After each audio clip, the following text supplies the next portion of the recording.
Það eru til ýmsir meðferðarmöguleikar til að bæta einkenni breytingaskeiðs. Fyrsta skrefið er að skrá vel einkenni og leita til heilbrigðisstarfsmanns sem er vel að sér í breytingaskeiðinu.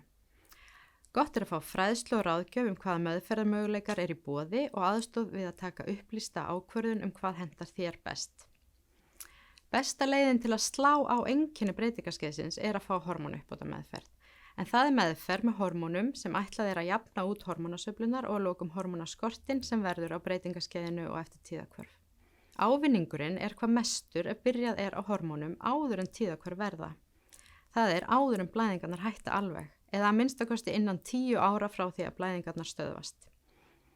Þó að þessi vitað að hormón virki vel er aðeins 10–20% kvenna sem eru á hormónuuppbótarmeðferð vegna breytingaskeiðseinkenna. Hormónin sem ræðir eru estrogen sem er myndað í eggjastokkunum og gegnir mikilvægu hlutverki í svo til öllum okkar líffærakerfum, meðal annars heila, hjarta, beinum, húð, hári og leggöngum. Prógesterón er líka myndað í eggjastokkunum og það hefur það hlutverk að stýra tíðahringnum okkar. Það er notað sem hluti af hormónuuppbótarmeðferð hjá konum sem eru með leg. Estrogen örvar slímhúð í legholi og veldur því að hún þykknar. Í sumum tilfellum getur estrogen eitt og sér valdið ofvexti slímhúðarinnar og það getur leitt til frumubreytinga og í sjaldgæfum tilfellum til krabbameins í legholi. Þess vegna er mikilvægt fyrir konur sem eru með leg að taka prógesterón á móti til að koma í veg fyrir ofvöxt slímhúðar í legi. Testosterón er ekki bara karlhormón, heldur framleiða eggjastokkar kvenna talsvert magn af testosteróni líka. Testosterón gegnir ýmsum hlutverkum í líkama kvenna og í sumum tilfellum getur kona haft gagn af testosterón viðbót. Estrogen er hægt að fá sem gel, plástur eða töflur.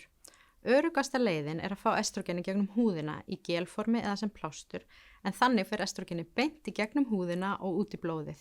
Sé estrogen tekið í töfluformi en það tekið upp í gegnum meltingavegin og þaðan í gegnum lifrina þar sem það getur virkað storkukerfið okkar og þar með er aðeins aukin hætta á blóðtappa. Öruggasta leiðin til að taka prógesterón er að taka svokallaða mikroniserað prógesterón, en það er hvað líkast í prógesteróni sem myndast í líkama okkar og hefur þar að leiðandi minni aukaverkanir og er öruggara hvað varðar hættu á brjóstakrabbameini. Hér á Íslandi heitir það Utrogest eða Utrogestan, en það eru töflur sem eru teknar með glasi af vatni að kvöldi. Annar möguleiki er að fá Mirena hormónalykkju, en hún dugar í 5 ár og virkar líka sem getnaðarvörn ef þörf er á því. Prógesterón er einnig hægt að fá sem tilbúin prógestogen í töfluformi. Rannsóknir sýna að notkun þeirra fylgi aðeins aukin hættu á brjóstakrabbameini, en sú aukning samsvarar þeirri auknu áhættu á brjóstakrabbameini sem fylgir því að drekka 2 vínglös á dag eða veri yfirþyngd. Sumar konur kjósa samt sem áður að nota hormóna í töfluformi eða samsetta plástra sem innihalda tilbúin prógestogen. Mikilvægt er að eiga samtal hættur og ávinninga meðferð og að kona sé upplýst aðeins aukna áhættu tengda þessari tegunda hormónameðferð.